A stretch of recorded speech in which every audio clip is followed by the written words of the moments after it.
Hello बच्चा लोग, नमस्कार। कल अपन लोगों ने फिजिक्स पढ़ी थी, तो कल मैंने डेफिनेशन बताई थी, कुछ परिभाषाएं बताई थी। आज हम उन परिभाषाओं में अंतर लिखेंगे। तो हेडिंग डालें, दूरी तथा विस्थापन में अंतर। दूरी तथा विस्थापन में अंतर, कितना अंतर है ये देखना है। विस्थापन में अंतर, आपने हेडिंग डाल ली। चलिए अब अपने एक पन्ने को ऐसे दो भागों में बांट दें। दो भागों में बांट दिए, एक तरफ लिख लें दूरी और दूसरी तरफ लिखेंगे चाल। बस अब आप लिखना शुरू कर दें। दूरी की मैंने जो परिभाषा लिखाई और जो वो चाल नहीं, विस्थापन, सॉरी ये गलत लिख गया मैं। दूरी तथा विस्थापन में अंतर, विस्थापन। तो दूरी की मैंने आपको परिभाषा बताई थी जो, तो वो लिखें। एकांक समय में, नहीं समय नहीं, चले गए रास्ते की लंबाई को दूरी कहते हैं, पढ़ा है। और प्रारंभिक बिंदु अंतिम बिंदु के बीच की दूरी को विस्थापन कहते हैं, ऐसा अपन लोगों ने पढ़ा है। तो चलें लिखें। दूरी में पन्ने को दो भागों में बांटा, एक तरफ दूरी एक तरफ विस्थापन। दूरी को लिखें। चले किसी व्यक्ति या वस्तु द्वारा, किसी व्यक्ति या वस्तु द्वारा चले गए रास्ते की लंबाई को दूरी कहते हैं। विस्थापन वाले कॉलम में लिखें। नंबर 1 चल रहा है, प्रारंभिक बिंदु तथा अंतिम बिंदु के बीच की दूरी को विस्थापन कहते हैं।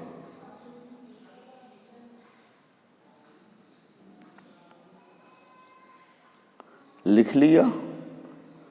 अच्छा,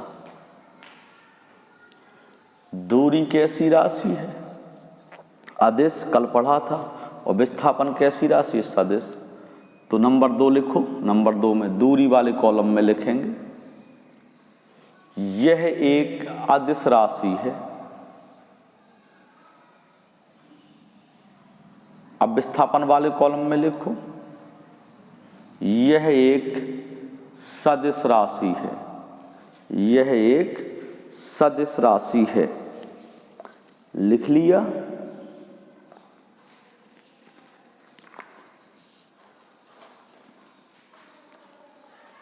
अब नंबर 3 डालें, फिर दूरी वाले खाने में लिखें।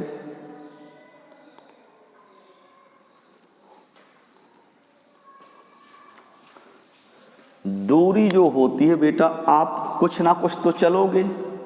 दूरी जब आप चलोगे तो कुछ ना कुछ तो चलोगे, तो दूरी सदैव धनात्मक होती है।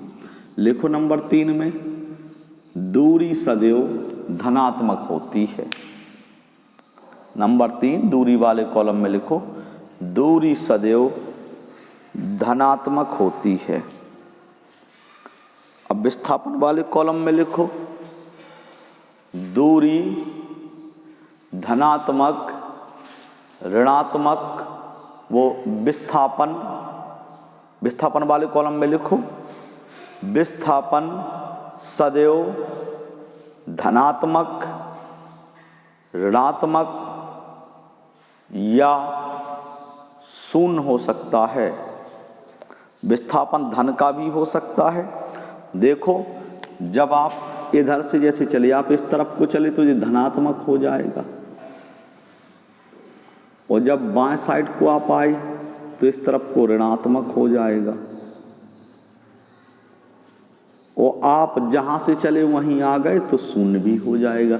इस वजह से विस्थापन आपका धनात्मक भी होता है, ऋणात्मक, और क्या होता है, शून्य भी होता है।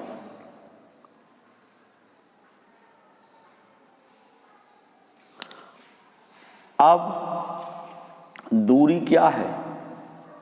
दूरी तय किए गए रास्ते पर निर्भर करती, जितना आप रास्ता चलो वही आपकी दूरी है। और विस्थापन, ये आप कितना भी चलें या आप खींच चलें, इतना चलें, ऐसे चलें, लेकिन आपका विस्थापन केवल जे माना जाएगा। इतना चले तो आप ये पूरा हैं, इतना पूरा चले कि नहीं चले, लेकिन विस्थापन आपका केवल ये देखेंगे कि पहले कहाँ थे अब कहाँ हैं। तो विस्थापन चले गए रास्ते पर निर्भर करता है क्या? नहीं करता, लेकिन दूरी चले गए रास्ते पर निर्भर करती है। तो आप लिखें दूरी वाले कॉलम में जो भी नंबर हो, दूरी चले गए रास्ते की लंबाई पर निर्भर करती है। दूरी चले गए रास्ते की लंबाई पर निर्भर करती है।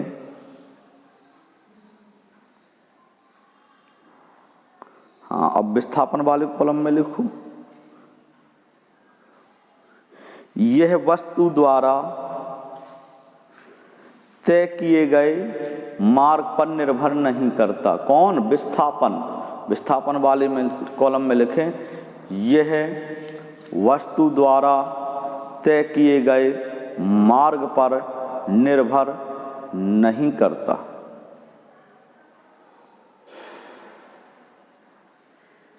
अंतर हो गए। और देखो दूरी के मात्रक क्या है? मीटर। और विस्थापन का भी मात्रक क्या है? मीटर।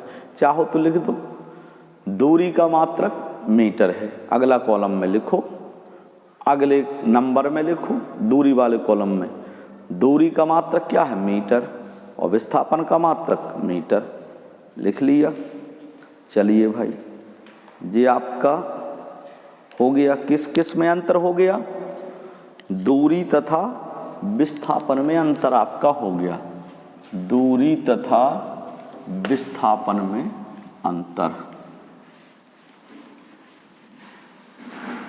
दूरी तथा विस्थापन में अंतर। समझ गए आप लोग? दूरी तथा विस्थापन में अंतर।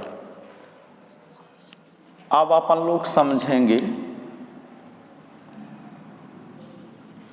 चाल तथा वेग में अंतर। चाल तथा वेग में अंतर, difference between speed and velocity. और उसमें क्या था?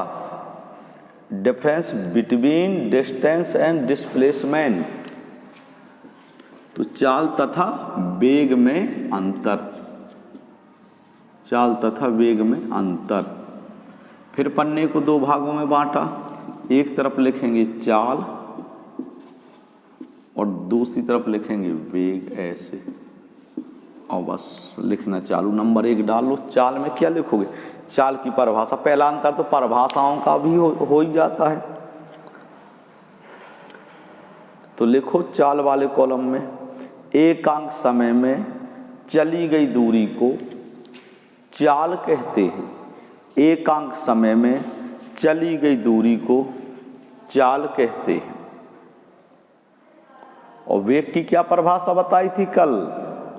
दिशा भर निश्चित हो जाएगी, समय एकांक रहेगा लेकिन दिशा निश्चित हो जाएगी। तो इसमें क्या कहेंगे? एकांक समय में किसी निश्चित दिशा में चली गई दूरी को वेग कहते हैं। एकांक समय में किसी निश्चित दिशा में चली गई दूरी को वेग कहते हैं। अब फिर चाल की परिभाषा में, चाल वाले कॉलम में दूसरा नंबर लिखो। चाल कैसी राशि है? बताया था आपको। उसी जो परिभाषा लिखाई हैं आपके अंतर उसी में छिपे हैं। चाल कैसी राशि है? आदेश। और वेग कैसी राशि है? सदिश। तो नंबर लिखो चाल वाले कॉलम। यह एक अदिश राशि है। किस कॉलम में लिखना है? चाल वाले कॉलम में। यह एक अदिश राशि है।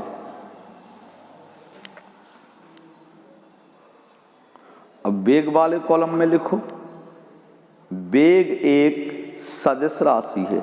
वेग कौन सी राशि है भैया? सदिश। लिख लिया।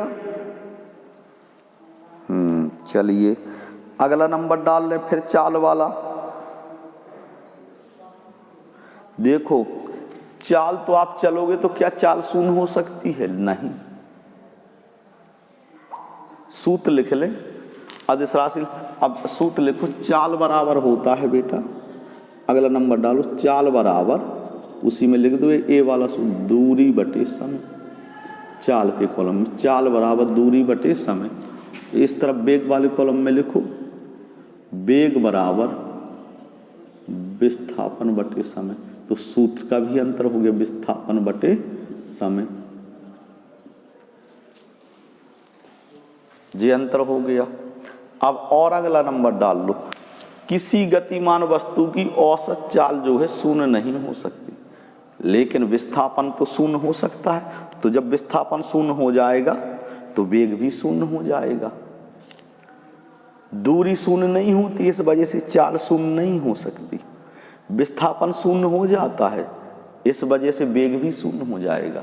सूत्र देख लो, चाल बराबर दूरी बटे समय, इसमें दूरी आई इसमें समय। तो दूरी का जो सूत्र है, दूरी जिसमें आई, तो दूरी शून्य हो सकती है क्या? नहीं। समझ में आया ना? क्लियर हो गया आपका?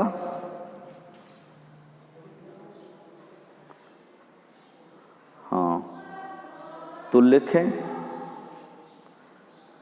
किसी गतिमान वस्तु की औसत चाल शून्य नहीं हो सकती। किसी गतिमान वस्तु की औसत चाल शून्य नहीं हो सकती।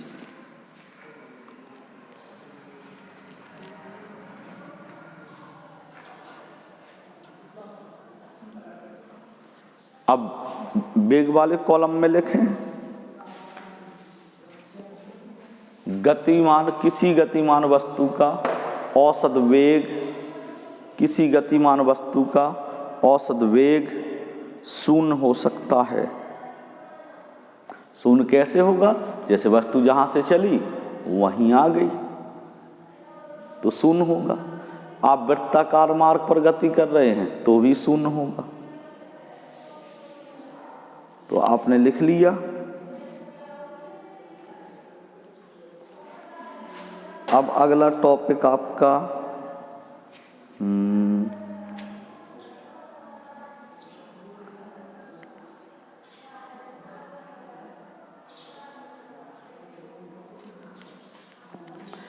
अब आप समझेंगे एक समान चाल।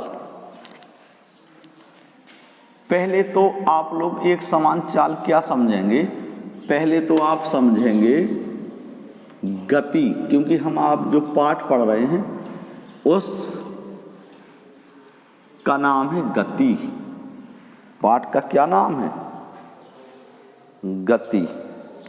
तो हमें गति समझनी है, तो हेडिंग गति डालें आप। गति, गति, गति बोले तो motion, MOTION, motion. Motion means गति।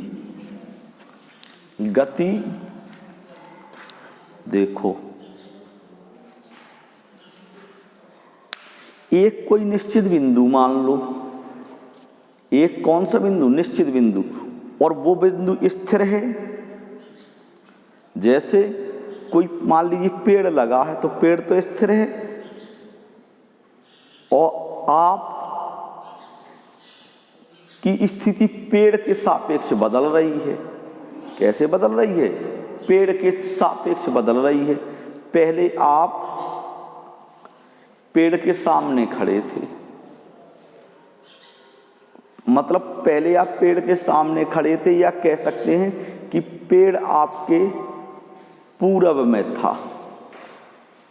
पहले पेड़ पूरब में था, अब पेड़ पश्चिम में हो गया। तो पेड़ तो पश्चिम में गया नहीं होगा, पेड़ ने तो अपना स्थान बदला नहीं होगा। स्थान किसने बदला? आपने। तो स्थिर बिंदु के सापेक्ष यदि कोई भी स्थिर बिंदु है, जैसे पेड़ है मान लीजिए, उस स्थिर बिंदु के सापेक्ष आपकी गति स्थिति बदल जाए, आप जैसे थे पहले ना रहे। जैसे अभी हम यहाँ खड़े तो ये बोर्ड क्या है? आपके सामने स्थायी है, बोर्ड तो स्थायी है, लेकिन अब हम लोग ऐसे यहाँ को हो गए, तो स्थिर बिंदु, बोर्ड स्थिर बिंदु था, स्थिर बिंदु के सापेक्ष हमारी गति क्या हो गई, स्थिति क्या हो गई, बदल गई। तो यदि स्थिर बिंदु के सापेक्ष स्थिति बदल जाती है, स्थिर बिंदु के सापेक्ष, किसी स्थिर बिंदु के सापेक्ष स्थिति बदल जाती है तो वस्तु गति में कही जाती है। काहे में कही जाती है, गति में। यदि किसी वस्तु की स्थिति स्थिर बिंदु के सापेक्ष लगातार बदलती है या बदलती है तो उसे गति कहते हैं। जैसे चलता हुआ व्यक्ति है ना, चलती हुई रेलगाड़ी, चलता हुआ हवाई जहाज, बहता हुआ पानी, रोड पर दौड़ती साइकिल, पानी में चलती नाव, ये सब क्या है, गति अवस्था में। किस अवस्था में, गति अवस्था में। इसी के विपरीत आप समझेंगे विराम अवस्था। विराम अवस्था क्या है, विराम मतलब ज्यों की त्यों है, कुछ बदल नहीं रही। जैसे मेज पर हमने पुस्तक रख दी और यदि उसे पुस्तक को कोई हटाएगा नहीं तो वो पुस्तक 1 साल तक वैसे ही रखी रहेगी। जब तक मतलब आप उठाओगे नहीं तो वो जैसे रखी है वैसी रखेगी। तो पुस्तक की स्थिति बदल रही है क्या, नहीं बदल रही। मेज पर रखी थी, अभी भी मेज पर रखी है। तो मेज क्या है, स्थिर बिंदु। यदि किसी वस्तु की स्थिति स्थिर बिंदु के सापेक्ष ना बदले, यदि किसी वस्तु की स्थिति स्थिर बिंदु के सापेक्ष ना बदले तो उसे विराम अवस्था में कहते हैं। यदि किसी वस्तु की स्थिति स्थिर बिंदु के सापेक्ष ना बदले तो उसे किस अवस्था में कहेंगे, विराम अवस्था में, है ना। और यदि किसी वस्तु की स्थिति बदल जाए तो उसे गति अवस्था में। तो आप लोग हेडिंग डालने पहले तो गति, गति अवस्था, गति या गति अवस्था डालने हेडिंग, गति या गति अवस्था। अंग्रेजी लिख लें motion, MOTION, motion. Motion means गति। लिखो, यदि किसी वस्तु की स्थिति, यदि किसी वस्तु की स्थिति स्थिर बिंदु के सापेक्ष, यदि किसी वस्तु की स्थिति स्थिर बिंदु के सापेक्ष बदलती है, बदलती है, यदि किसी वस्तु की स्थिति किसी स्थिर बिंदु के सापेक्ष बदलती है तो उसे गति अवस्था में कहा जाता है। जैसे उदाहरण भी लिख लें, जैसे चलता हुआ व्यक्ति, उड़ता हुआ हवाई जहाज, बहता हुआ पानी, चलते हुए वाहन, चलते हुए वाहन। ये भैया आपकी कौन सी अवस्था हुई, समझे क्या। आपकी ये अवस्था है गति अवस्था। कौन सी अवस्था है, गति अवस्था। अब हेडिंग डालो विराम अवस्था। हेडिंग डालेंगे आप लोग विराम अवस्था।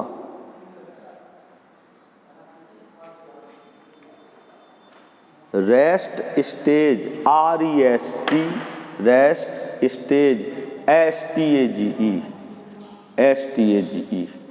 स्टेज। हाँ, समझेंगे। यदि किसी वस्तु की स्थिति, यदि किसी वस्तु की स्थिति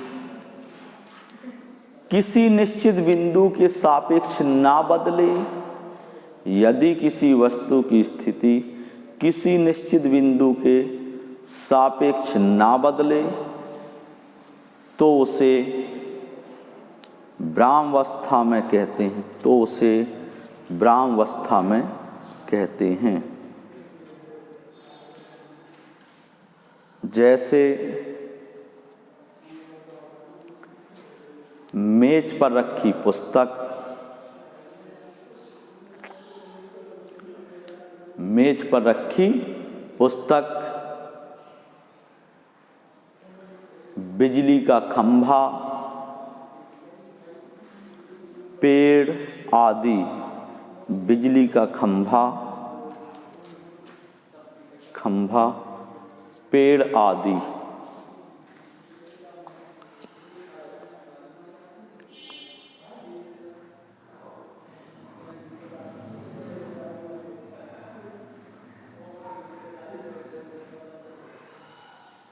पेड़ आदि। तो आपकी गति अवस्था भी आप जान गए, विराम अवस्था भी जान गए। अब आप समझेंगे एक समान गति, एक समान गति। हेडिंग डाल लें आप लोग, एक समान गति। यूनिफॉर्म मोशन, अंग्रेजी है यूनिफॉर्म मोशन, एक समान गति। बोले तो UNI uni, FORM form, motion MOTION uniform motion. समझेंगे एक समान गति क्या है। यदि किसी वस्तु की स्पीड, गति मतलब बदले ना, एक से स्वर में चले, एक सी स्पीड से चले, ऐसा नहीं कब हम घट रही कब हम बढ़ रही, एक सी चले बिल्कुल। जैसे हम एक उदाहरण दें आपके, जैसे कौन वस्तु पहले घंटा में 20 किलोमीटर गई, दूसरे घंटा में भी 20 किलोमीटर गई और तीसरे घंटा में भी 20 किलोमीटर गई, तो समान समय में समान जितना एक ही घंटा हो, पहले लो फिर एक घंटा लो फिर एक घंटा, और हर घंटा में कितनी गई 20 किलोमीटर।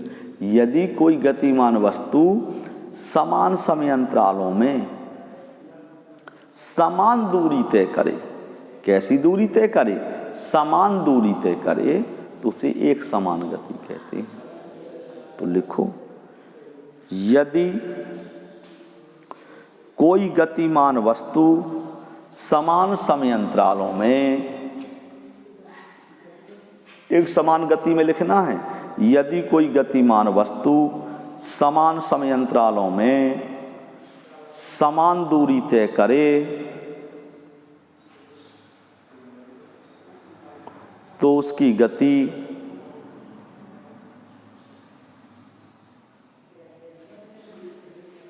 एक समान कहलाती है। यदि कोई गतिमान वस्तु समान समय अंतरालों में समान दूरी तय करे तो उसकी गति या चाल एक समान कहलाती है, तो उसकी गति एक समान गति कहलाती है। यदि कोई गतिमान वस्तु समान समय अंतरालों में समान दूरी तय करे तो उसकी गति एक समान कहलाती है। यदि कोई गतिमान वस्तु समान समय अंतरालों में समान दूरी तय करे तो उसकी गति एक समान कहलाती है। लिख लिया आप लोगों ने।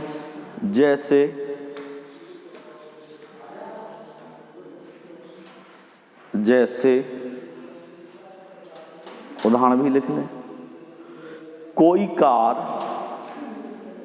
जैसे कोई व्यक्ति लिख लो, जैसे कोई व्यक्ति पहले घंटे में 20 किलोमीटर,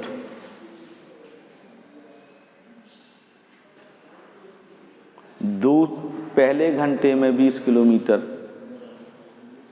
गया। जैसे कोई व्यक्ति पहले घंटे में 20 किलोमीटर गया, दूसरे घंटे में भी 20 किलोमीटर गया।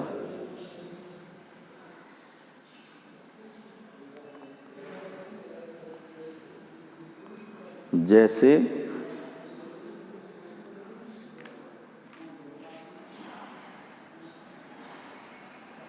लिखा आपने?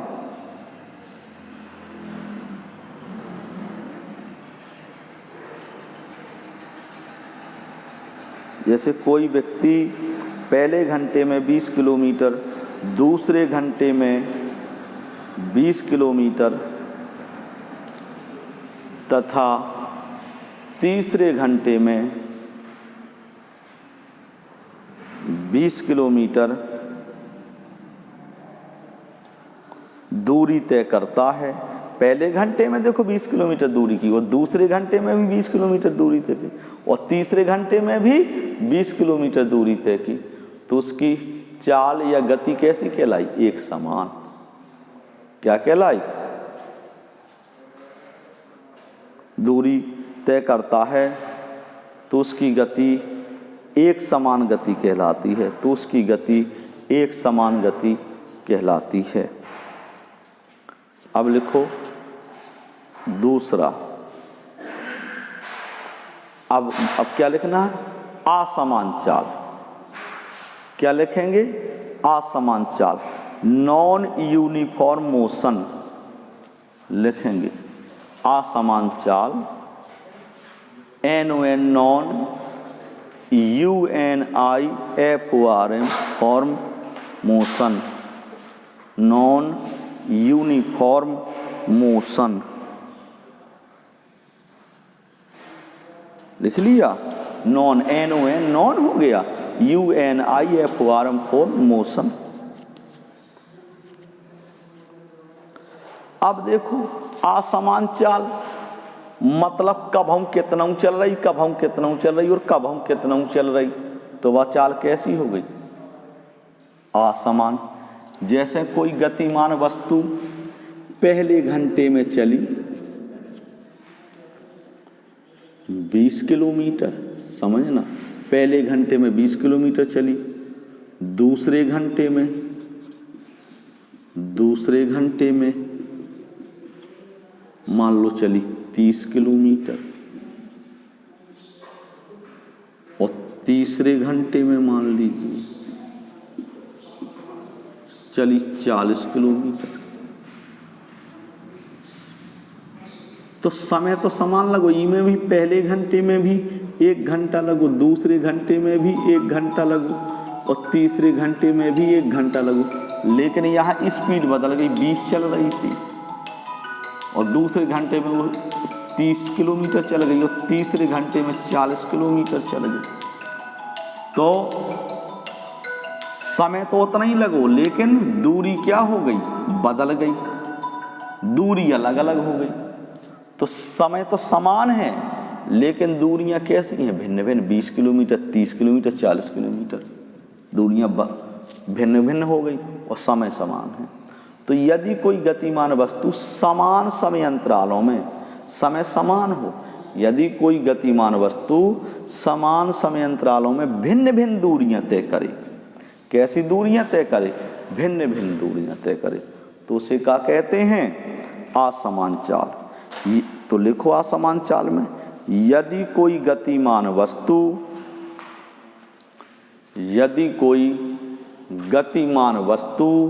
समान समय अंतरालों में, यदि कोई गतिमान वस्तु समान समय अंतरालों में भिन्न भिन्न दूरियां तय करे, यदि कोई गतिमान वस्तु समान समय अंतरालों में असमान दूरियां तय करे, भिन्न भिन्न का मतलब असमान, और सिंपल लिख लो, यदि कोई गतिमान वस्तु समान समय अंतरालों में असमान दूरियां तय करे, तो उसकी गति असमान गति कहलाती है। जैसे उदाहरण लिखो, जैसे कोई व्यक्ति पहले घंटे में 20 किलोमीटर, दूसरे घंटे में 30 किलोमीटर तथा तीसरे घंटे में 40 किलोमीटर दूरी तय करता है, 40 किलोमीटर दूरी तय करता है, दूरी तय करता है तो उसकी गति असमान गति कहलाएगी। तो उसकी गति असमान गति कहलाएगी। आपने लिख लिया। फिजिक्स में आज के दिन बस इतना ही। नेक्स्ट टाइम पर फिर मिलते हैं आपसे। धन्यवाद।